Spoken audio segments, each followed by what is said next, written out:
চোৱা অনুশীলনী 2.4 ক্লাছ 9 মেথছৰ নতুন কিতাপখনৰ মতে দেই যে 1 4 নম্বৰ অংকটো পূৰণফল নিৰ্ণয় কৰিব লাগে y square plus 3/2 whole into y square minus 3/2 এই কথাখিনি আমাৰ কোনটো অভেদ কৰি আছে এই অভেদটো কৰি আছে a ঠাইত y square আৰু b ঠাইত 3/2 গতিকে a square minus b square হ'ব এই a ঠাইত আমি y square লিখিলো এর কারণে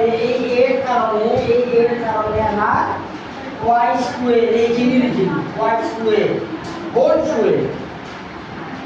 মানে a square হ'ব লাগিল হয় whole square মাইনাস b ঠাইত আছে 3/2 ইয়াত b square আছে না b ঠাইত 3/2 গতিকে 3/2 whole square হয় অর্থাৎ y টু দি পাওয়ার কি হবে এই 2 গুণ 4 দুশোটা পূরণ হয় y to the power 4 minus 3/2 whole square হলে 3 স্কয়ার 2 স্কয়ার অর্থাৎ 3 3 গুণ 9 আর 4 4 গুণ 2 গুণ 4 এগিয়ে